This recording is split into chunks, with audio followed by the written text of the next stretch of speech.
친구들 안녕. 좋습니다. 오늘 15번째 시간이네요. 오늘은 고대 인도사를 한번 공부를 해보도록 하겠습니다. 어, 일단 짚고 넘어가야 되는 게 교과서에서 인도사가 굉장히 자세하게 나옵니다. 그런데 우리가 한정된 시간에 세계사 모든 범위를 다뤄야 되기 때문에 인도사 상대적으로 우리랑 거리가 조금 있죠. 그러다 보니까 여기에 많은 시간을 투자하기가 어려워요. 그래서 교과서에 굉장히 많은 내용들이 방대하게 흩어져 있는데 그 내용들을 뭐 2시간, 3시간에 걸쳐서 다 공부하기보다는 1시간에 압축적으로 좀 선생님이 생각하기에 핵심적이다 하고 하는 라고 생각하는 내용들 위주로 편집을 해서 강의를 구성을 했습니다.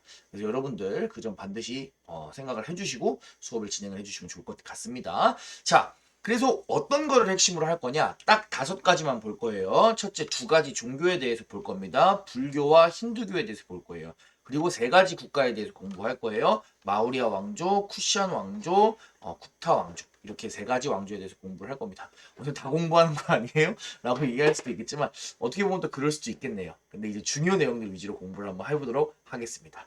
자, 인도라고 하는 나라는 여기 위치해 있고요. 국기는 이렇게 생겼어요. 인도의 인구는 지금 기준으로 14억 4천만 명이라고 합니다. 중국의 인구를 제꼈어요. 세상에서 가장 인구가 많은 나라고요. 우리나라 인구가 5천만 명 정도니까 대충 뭐 한 30배 정도 되네요. 와, 대단한 나라입니다. 그죠? 좋습니다. 이 인도에 대해서 공부할 때는 반드시 종교를 공부를 해야 돼요. 우리가 불교랑 힌두교에 대해서 메인으로 공부한다. 이렇게 생각하는 거 머릿속에 담아두고 시작하면 좋겠습니다. 자, 우리가 마지막으로 인도를 공부했던 게 언제였냐? 4대 문명의 인도 문명 할 때 공부를 했습니다. 4대 문명 할 때 우리는 공부를 했어요. 아리아인이라고 하는 사람들이 원래 인더스강 유역에 살던 인도인들에게 이동을 해왔다. 이렇게 얘기를 했습니다. 자, 아리아인들이 이동을 해오고요. 이 사람들은 인더스강을 넘어서 인도의 또 다른 강인 겐지스강 유역까지 진출을 했습니다. 그리고 이 사람들이 여러 개 자그마한 나라들을 겐지스강 유역에다가 많이 건설을 합니다. 이때가 기원전 6세기경 정도고요. 이때가 우리가 오늘 공부를 할 이야기의 시작이 되는 배경입니다. 자, 아리아인 하면 우리는 빼놓을 수 없는 것들이 있죠. 인도 문명할 때 이야기를 했던 카스트 제도 우리가 잊을 수 없습니다. 그죠? 여러 개의 도시국가들이 생기고 이 도시국가들이 서로 성장하고 경쟁을 하면서 어떤 일이 발생을 했냐? 전쟁과 상업이 많아지게 되고 그 과정에서 정치를 담당했던 크샤트리아와 상업을 담당했던 바이샤 세력이 성장을 하게 됩니다. 그리고 이들은 카스제도 하에서 브라만 중심으로 운영이 되고 있었던 브라만교 그리고 이들의 신분적인 차별 이런 것들에 대한 강력한 비판 의식을 갖게 됩니다. 이것이 바로 우리가 오늘 공부를 하게 될 불교의 발생 배경이에요. 이러한 배경 속에서 등장한 인물이 누구냐? 바로 고타마 시다르타. 다른 이름으로는 석가모니라고 부르는 쉽게 이야기하자면 우리가 알고 있는 부처님 되겠습니다. 지난 시간에 예수님도 실존 인물이라고 얘기를 했는데 맞아요. 부처님 역시 실존 인물입니다. 물론 예수님보다는 한 550년 정도 먼저 태어났다. 이렇게 생각하면 좋을 것 같아요. 자, 재밌는 점. 부처님은 출신 성분이 무엇이냐? 왕자 출신입니다. 금수저예요. 예, 크샤트리아 출신입니다. 인도에 많은 나라들이 있었죠. 그 왕국 중에 한 개의 왕자 출신이에요. 그런데 왕자 출신임에도 불구하고 인간의 삶과 죽음에 대해 많은 고민을 하고 끝내 그것을 연구해서 깨달음을 얻어서 인간을 뛰어넘는 부처의 경지에 이르는 사람이 바로 석가모니 되겠습니다. 이 석가모니 이야기를 조금 해볼게요. 전설적인 이야기이긴 한데 석가모니의 그런 삶의 궤적을 상징적으로 표현할 수 있는 이야기라서 한번 해보도록 하겠습니다. 자, 석가모니는 어렸을 때 왕자기 때문에 뭐 부러울 게 없었을 겁니다. 완전 금수저고 맨날 좋은 것만 먹고 좋은 것만 입고 좋은 것만 보고 그러고 살았을 거예요. 그러다 석가모니가 어느 날 이제 궁궐 성 바깥으로 이제 나들이를 떠나게 됩니다. 최초의 석가모니가 갔던 곳은 동문이었다고 해요. 자, 동문에 나갔을 때 어떤 일이 발생을 했냐? 무엇을 봤냐? 한 노인을 발견을 합니다. 노인이 막 제대로 막 걷지도 못하고 지금 걷고 있죠. 그래서 노인을 처음 본 거예요, 석가모니가. 신하에게 물어봅니다. 아니, 저 사람은 도대체 왜 저러고 있냐? 왜 이렇게 힘이 없냐? 왜 걷지도 못하냐? 그러니까 신하가 얘기합니다. 저 사람도 한때는 왕자님처럼 젊었습니다. 저 사람은 지금 늙은 겁니다. 사람은 누구나 시간이 지나면 늙고 약해집니다. 석가모니가 그 순간 깜짝 놀라는 거죠. 아니, 나의 지금 이 젊음, 나의 이런 것들 영원하지가 않은 것이구나. 이러면서 약간 허망함을 처음 느끼게 돼요. 자, 석가모니가 동문에서 깜짝 놀라고 난 이후에 어디로 가게 되냐? 이번엔 남문으로 넘어가게 됩니다. 자, 남문에 올라갔을 땐 무엇을 보냐? 병든 사람을 만나게 돼요. 자, 병든 사람, 역시 석가모니 깜짝 놀라겠죠. 병들어가지고 막 너무 아파하는 막 제자에게 신하에게 물어봅니다. 저 사람 도대체 왜 저러고 있는 것이냐? 신하가 얘기합니다. 저 사람은 병든 사람입니다. 사람은 누구나 병에 들 수 있습니다. 그리고 병에 들면 아픕니다. 지금 석가모니 건강하지만 언제든 왕자님도 병에 걸릴 수도 있는 겁니다. 뭐 이런 이야기를 했겠죠. 석가모니 역시나 깜짝 놀랍니다. 내가 언젠가 병에 걸릴 수 있구나. 나도 언제든지 아플 수 있구나. 나도 언제든지 내가 지금 갖고 있는 것을 잃을 수 있구나. 이런 것들을 석가모니가 생각하게 돼요. 자, 그 다음에 서문으로 갔을 때는 뭘 보게 되냐? 죽은 사람을 보게 됩니다. 예, 장례를 치르고 있는 사람을 보게 돼요. 예. 그래서 석가모니가 보는 거예요. 아니, 저 사람은 왜 붕대에 칭칭 감고서 땅속으로 왜 들어가는 거냐? 신하가 얘기하겠죠. 저 사람은 죽은 사람입니다. 사람은 누구나 시간이 지나면 다 죽게 되어 있습니다. 석가모니는 큰 충격에 빠집니다. 내가 지금 갖고 있는 모든 좋은 것들, 내가 지금 누리고 있는 행복들, 이런 것들이 절대로 영원할 수 없다라고 하는 사실을 이 세 가지 경험을 통해 깨닫는 거예요. 그래서 석가모니는 불안합니다. 어떻게 하면 이 불안함에서 벗어날 수 있을까? 이런 것들에 골몰을 하게 돼요. 자, 마지막으로 석가모니가 찾아간 곳은 북문이었습니다. 북문에서 석가모니는 한 수행을 하고 있는 수행자를 만나게 됩니다. 그런데 이 사람, 석가모니보다 가난해요. 석가모니보다 늙었어요. 석가모니보다 힘도 없어요. 석가모니보다 가진 것도 없어요. 그런데 표정이 어때요? 너무나 평온한 표정이에요. 세상에 깨달음을 추구해 나가는 그런 그자의 깨끗한 얼굴을 보는 순간 석가모니는 어떻게 보면 지금 내가 막 가지고 이런 것들이 중요한 게 아니라 진정으로 행복하려면 이러한 길을 걸어가야 되는 건가 보다 라고 하는 생각을 하게 됩니다. 그래서 석가모니 자기가 가진 것들을 모두 버리고 궁궐을 떠납니다. 그리고 수행자의 길을 걷기 시작해요. 그리고 마침내 많은 수행 끝에 드디어 석가모니는 깨달음을 얻고요. 세상에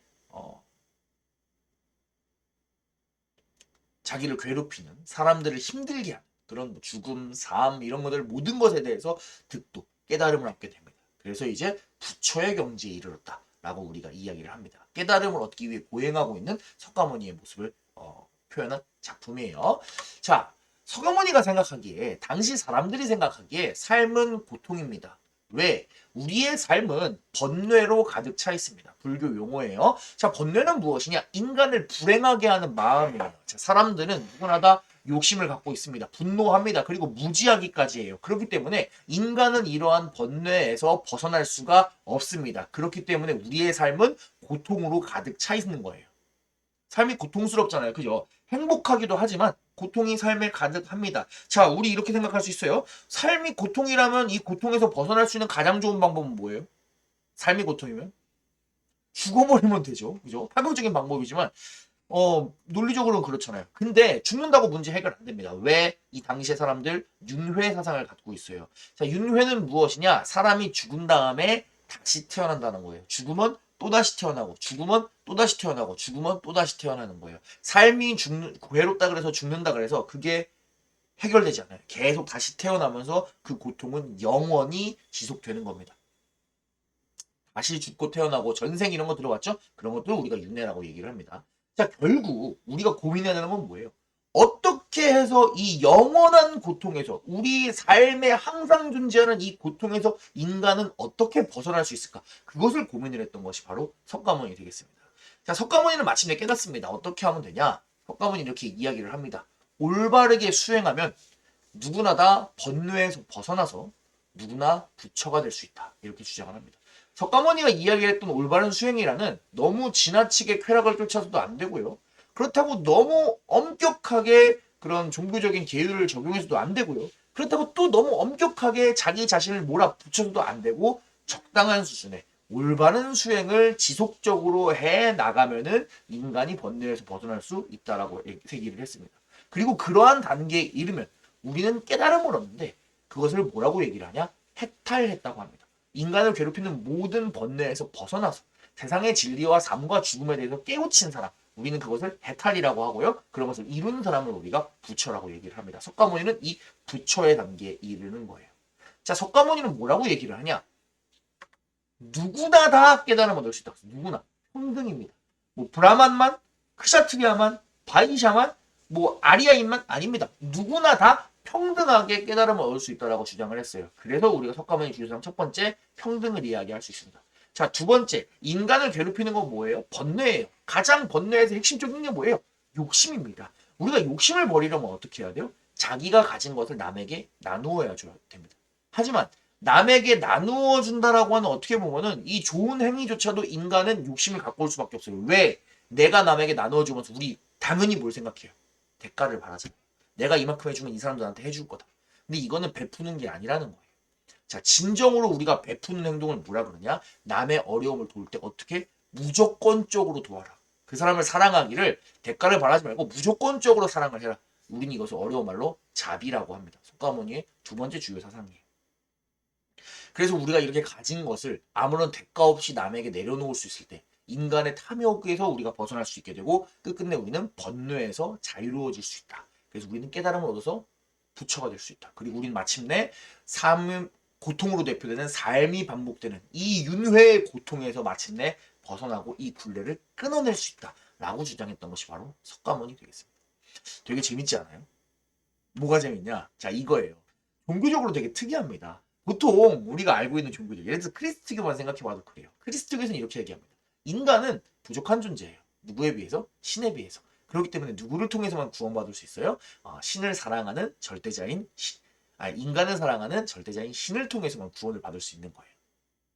우리가 크리스트교를 믿으면 뭐라고 이야기해요? 신을 믿으라고 하죠. 신이 되라고는 안 합니다. 인간은 신이 될 수 없어요. 인간은 부족한 존재이기 때문이에요. 태초에.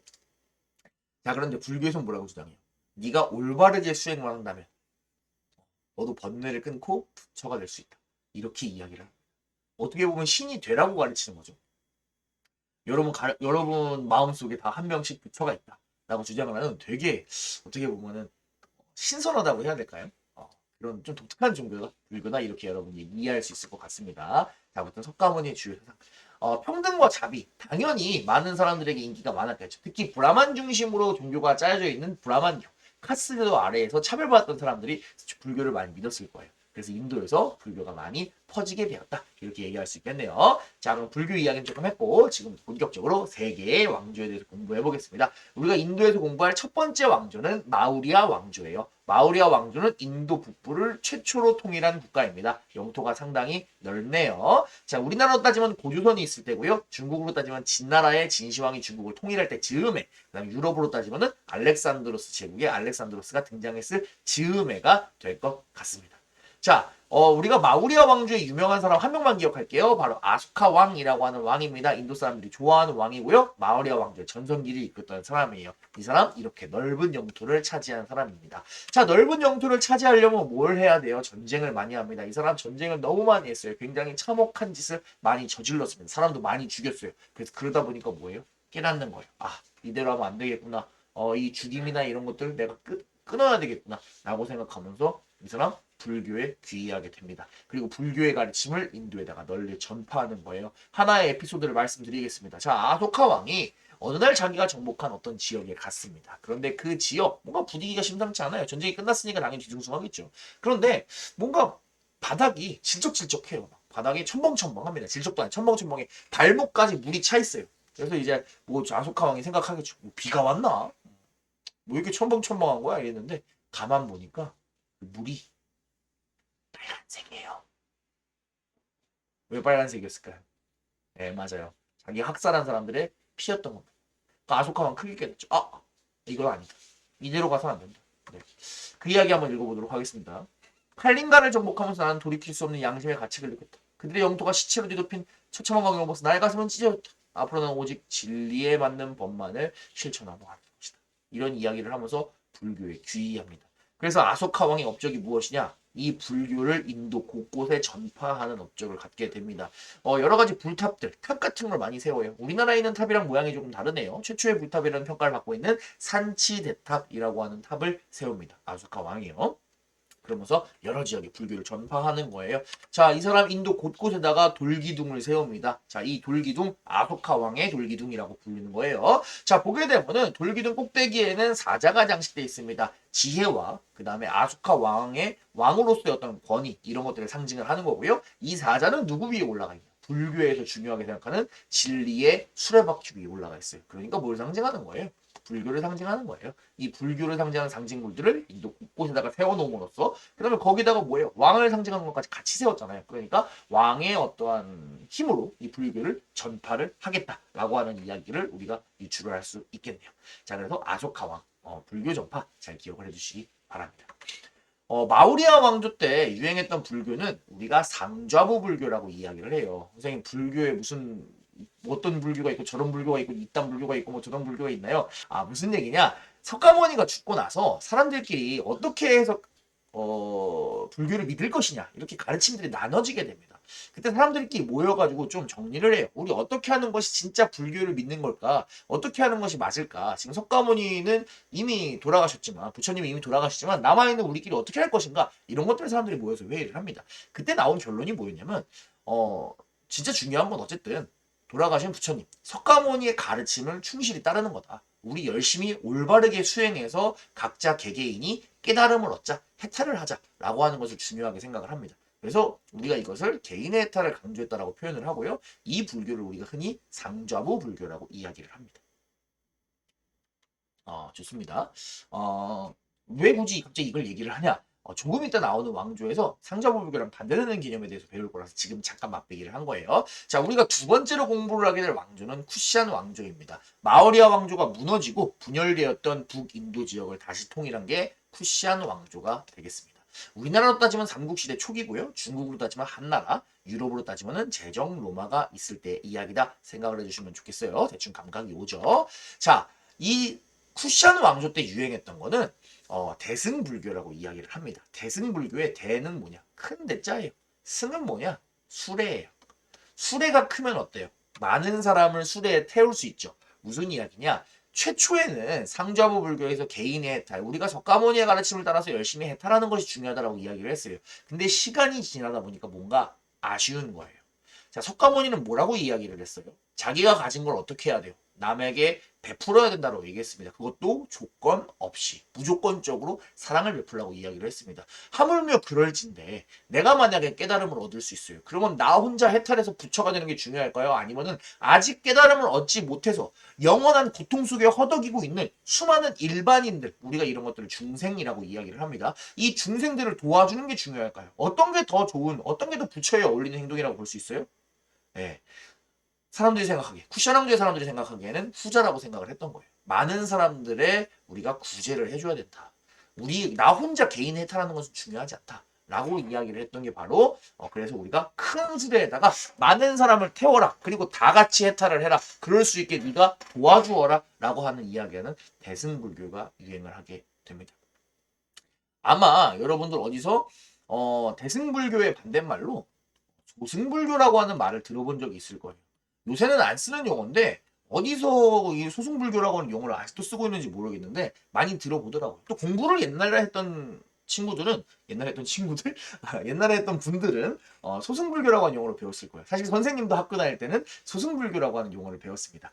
왜냐 소승불교는 뭐예요? 상자부불교의 다른 이름이에요. 왜냐 대승불교랑 반대되니까 작은 술에다 그래서 이번에 소승불교라고 부르는 거예요. 근데 이 소승불교라고 하는 용어 자체가 어떻게 나온 거냐면 대승불교 사람들이 우리는 많은 사람을 구제해. 그런데 너네는 개인의 해탈만 강조하잖아. 너네는 작은 애들이야. 너네는 소승불교야. 라고 약간 놀린다고 해야 될까요? 좀 내려보는 과정에서 만들어진 용어예요. 그래서 요새는 소승불교라고 하는 용어는 안 씁니다.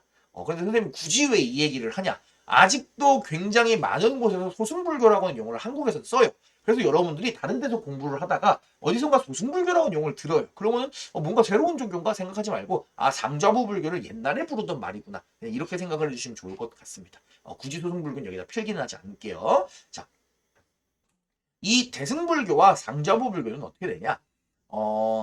쿠샤낭족의 대승불교는 북아시아 그러니까 우리나라가 포함되어 있는 한국, 중국, 일본의 전파가 되고요. 마우리아 왕조 때 유행했던 상좌부 불교는 실론, 스리랑카를 거쳐서 동남아시아 지역으로 주로 전파가 됩니다. 그래서 불교의 계열이 크게 두 개인 거예요. 우리나라 스타일, 그 다음에 동남아시아 스타일. 그래서 대승불교, 상좌부 불교 우리가 생각을 해주시면 되겠습니다. 자, 우리가 쿠샤낭조 하면 또 빼놓을 수 없는 게 바로 불교 미술에 대한 이야기예요. 초창기에는 불교에서 부처님을 표현을 할 때 직접적으로 부처님을 표현하지 않습니다. 그건 좀 불경하잖아요. 부처님을 감히 표현하기 어려워요. 그래서 대신 뭘로 했냐? 부처님이 깨달음을 얻었던 보리수나무, 혹은 불교에서 이야기하는 진리의 수레바퀴 이런 것으로 부처님을 비유적으로 표현을 했습니다. 그런데 이 인도에 무엇이 영향을 주게 되냐? 우리 알렉산드로스 제국 기억나죠? 알렉산드로스 제국이 넘어오게 되고 이 알렉산드로스 제국의 침입 과정에서 알렉산드로스 제국의 확장 과정에서 알렉산드로스는 그리스인들을 이주시켰고 그리스의 문화도 같이 동쪽으로 전파가 되었습니다. 우리 이것을 무엇이라고 불렀다요? 헬레니즘이라고 불렀죠. 그리고 이 헬레니즘 문화가 알렉산드로스 제국의 동쪽 끝에 위치했던 인도에까지 영향을 주는 겁니다. 자, 인도에 있던 간다라라고 하는 동네가 있었어요. 이 동네 사람들이 최초로 헬레니즘의 영향을 받아서 불상을 제작하기 시작합니다. 그리스인들이 그리스의 신들을 조각한 걸 보니까 너무 멋있고 좋은 거예요. 우리도 하고 싶은 거예요. 그래서 부처님을 최초로 조각하기 시작합니다. 이것을 뭐라고 부른다? 간다라 지역에서 시작했기 때문에 간다라 양식이라고 부릅니다. 물론 최초로 만든 거기 때문에 바로 오리지널하게 할 수 있어요? 없어요? 없어요. 약간 베껴와야 됩니다. 자, 보게 되면 우리가 확인할 수 있어요. 부처님 머리 스타일이 어때요? 마치 그리스 사람처럼 꼬불꼬불하죠? 부처님의 코가 어때요? 그리스 사람처럼 튀어나와 있죠? 부처님의 옷이 어때요? 그리스 사람처럼 치렁치렁합니다. 그러니까 완전 인도의 오리지널 스타일, 불교의 오리지널 스타일은 아니에요. 뭐에서 따온 거예요? 그리스 헬레니즘 문화에서 따온 겁니다. 하지만 중요한 건 뭐예요? 이전과 다르게 불교에서 드디어 불상을 제작하기 시작했다. 무슨 양식? 간다라 양식입니다. 그리고 이 간다라 양식이 전 세계로 뻗어나가면서 불교 조각상에 영향을 준 겁니다. 그래서 우리나라에서 가장 유명한 불상이 뭐가 있어요? 경주의 석굴암 있죠? 그래서 석굴암도 간다라 양식의 영향을 받았다라고 하는 이야기가 있기도 합니다. 자, 우리가 마지막으로 공부할 세 번째 왕조는 국타 왕조입니다. 국타 왕조는 쿠샤 왕조가 무너지고 나서 또 여러 개로 쪼개졌다가 4에서 6세기경에 인도 북쪽을 차지했던 나라가 국타 왕조예요. 우리로 따지면 한참 삼국시대가 전개될 때고요. 중국으로 따지면 한나라가 멸망하고 나서 훨씬 뒤의 이야기. 유럽으로 따지면은 로마의 평화 이후에 로마가 조금씩 내리막을 걷고 있을 때쯤이다. 이렇게 여러분들이 생각을 해주시면 좋을 것 같습니다. 자, 우리가 국타 왕조에서 기억할 것은 하나, 힌두교 이야기를 드디어 해보도록 하겠습니다. 자, 힌두교는 많이 어색하죠. 예. 힌두교는 인도의 민족 종교고요. 인도의 다신교예요. 힌두교를 믿는 사람의 95% 이상이 인도 사람이에요. 그런데 인도가 지금 전 세계 인구의 1등이기 때문에 인도 사람들만으로도 힌두교 인기가 되게 많습니다. 그래서 사실 인구로 따지면은 크리스티교랑 이슬람교 다음으로 많은 종교가 힌두교입니다. 근데 아무래도 인도 사람들만 위주로 믿다 보니까 우리에겐 조금 어색한 종교죠. 그래서 간단하게 한번 설명을 해보도록 하겠습니다. 일단 다신교에 신이 여러 명입니다. 자, 여러 명의 신이 있는데 주로 세 명의 신이 가장 유명합니다. 첫째, 창조의 신인 브라흐마. 둘째, 파괴의 신인 시바. 발음을 조심해야 됩니다. 시바신. 그 다음에 셋째, 유지의 신인 비슈누. 뭐 이 정도의 신들이 유명합니다. 이 이외에도 되게 다양한 신들이 많이 있어요. 예를 들어서 여러분 이런 거 본 적 있죠? 코끼리 모여 얼굴을 한 그런 신. 인도 사람들이 가장 좋아한다고 하는 지혜의 신인 가네시아 이런 사람들이 있습니다.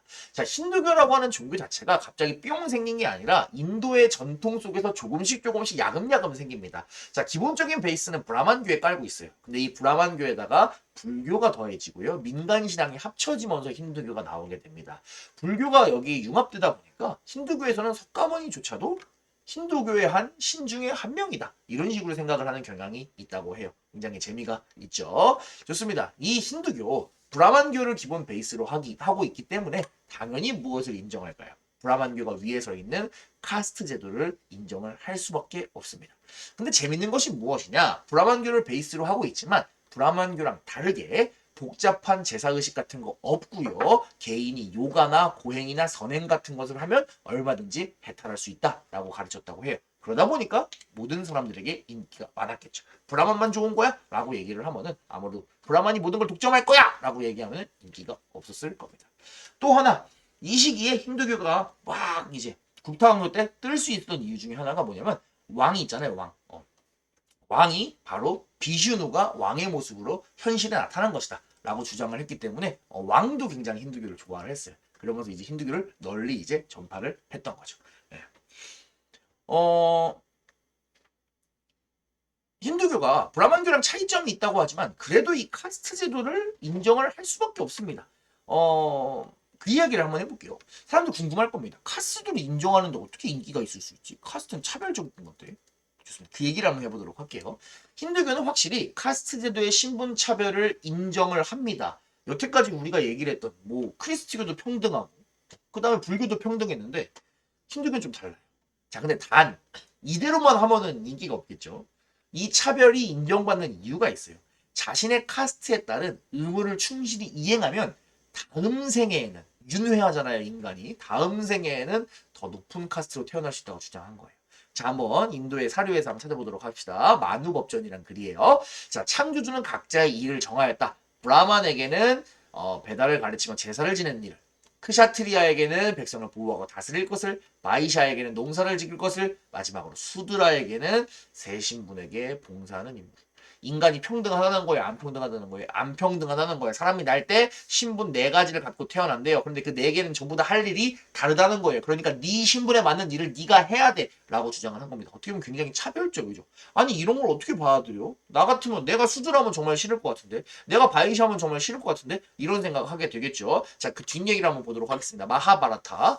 네 지금의 삶은 네가 과거에 저질렀던 행위의 결과야. 따라서 네가 과거에 만든 카르마를 해결하기 위해서 너에게 주어진 의무를 다해야 한다. 너는 무사계급으로 태어났으니 전쟁에 싸우는 것이 당연한 의무이다. 진정으로 의무를 다한다면 신은 반드시 당신을 구원할 것이다. 네가 만약에 수드라로 태어났다면 그 이유가 무엇이냐? 전생에 제대로 하지 못했기 때문이다. 그러니까 네가 수드라로 태어난 거야. 너 수드라 하기 싫어? 너의 주어진 네 일 안 할 거야? 너 그럼 다음 생에도 수드라 혹은 더 낮은 걸로 태어난다. 만약에 네가 지금은 수드라지만 이번 생에 너에게 주어진 의무를 다한다? 또 다음 생에는 더 좋은 걸로 태어날 수 있어. 라고 이야기를 한 겁니다. 결국에 카스트 제도를 인정을 하면서 동시에 그 차별적인 모순을 어떻게 보면 사람들로서 견딜 수 있게 하는 그러한 교리를 갖고 있는 것이 힌두교다. 이렇게 우리가 이야기를 할 수 있겠네요. 자, 힌두교에 대한 몇 가지 재밌는 얘기 정도 하고 넘어가도록 하겠습니다. 힌두교에서는 소를 신성시하게 생각을 합니다. 시바신이 타고 다니는 게 하얀 색깔 소였어요. 소를 신성하게 생각하기 때문에 인도에서는 소를 함부로 죽이거나 먹지 않습니다. 그래서 인도에 가보면은 소가 막 이렇게 흔하게 길거리를 돌아다니는 걸 볼 수 있습니다. 길거리에 똥도 싸놨네요. 네, 좋습니다. 자, 두 번째, 인도 사람들은 겐지스 강을 신성하게 생각을 합니다. 그래서 겐지스 강에서 몸을 씻으면은 자신들의 죄도 사라진다 이런 식으로 믿었다고 합니다. 재미있네요. 자, 세 번째, 요가 유명한 거죠. 자, 영원한 윤회로부터 벗어나기 위한 수행 방법으로 요가를 택했습니다. 그래서 원래는 힌두교의 수행 방법이었는데 지금은 뭐 굳이 힌두교가 아니더라도 뭐 정신과 육체의 건강을 위해서 요가를 하는 사람이 많죠. 그죠? 이게 힌두교였다는 게 참 재미가 있네요. 좋습니다. 자, 그래서 우리가 인도 이야기를 다 했어요. 우리가 지금까지 공부했던 인도의 두 가지 종교, 불교와 힌두교 있잖아요. 인도에 멈춘 것이 아니라 동남아시아 지역에 많이 전파가 됩니다. 그래서 동남아시아 지역에 굉장히 많은 힌두교나 불교 관련된 사원들이 되게 많아요. 대표적인 예시로 한 개만 보자면 캄보디아에 있는 앙코르와트 이런 것들이 가장 대표적이네요. 정말 멋있죠. 네, 캄보디아는 얼마나 자부심이 넘치면 국기에다가도 앙코르와트를 가운데 박아버렸어요. 정말 언젠가 한번 꼭 가보고 싶은데 대표적인 동남아시아에 있는 힌두교 사원이다 이렇게 여러분들이 생각해 주면 좋겠습니다. 중학교 정도 나왔으면 그래도 앙코르와트 정도는 들어봐야 돼요. 굉장히 유명한 곳입니다. 나중에 한번 꼭 친구 가족들과 방문해 보기를 추천드립니다. 자, 오늘 배운 내용 한번 정리를 해볼게요. 중요한 내용만 뽑았는데도 내용이 좀 많게 느껴졌네요. 자, 인도할 때 우리가 중요하게 생각한 거 불교랑 힌두교였어요. 자, 불교라고 하는 것은 석가모니가 브라만교 중심의 상황에 반발을 하면서 평등과 자비를 이야기하면서 만들었던 종교였고요. 마우리아 왕조, 첫 번째 왕조였죠. 아수카 왕이 불교를 전파했어요. 불교가 유행하는데 개인의 탈을 강조했던 상자부 불교가 유행을 했고요. 자, 쿠샨 왕조는 상자부 불교랑 달랐어요. 우리가 대승불교라고 부르는 너 혼자만 해탈하기보다는 모든 중생을 같이 구제해 주렴이라고 하는 대승불교가 유행을 했습니다. 이 시기에 또 재밌는 점은 무엇이다? 간다라 양식 유행을 합니다. 헬레니즘의 영향을 받아서 최초로 불상을 제작하기 시작한 거죠. 그 이후에 국타 왕조에서는 우리가 힌두교가 유행하기 시작했다. 힌두교는 인도의 전통 다신교로서 카스트 제도를 인정을 했다. 그래서 지금도 힌두교를 믿는 인도 사람들의 마음속에는 카스트 제도가 남아있는 거예요. 인도에서는 법적으로 계속 평등을 이야기를 하겠죠. 하지만 사람들의 마음속에 있는, 사람들의 종교적 관념 속에 있는 카스트에 따른 이 신분 질서는 깨보시기가 어렵다. 이렇게 얘기를 할 수 있겠네요. 좋습니다. 오늘 인도 다 공부했고요. 다음 시간에는 다시 중국으로 넘어가서 중국사 공부해 보도록 하겠습니다. 친구들 수고 많았어요. 다음 시간에 만나요. 안녕.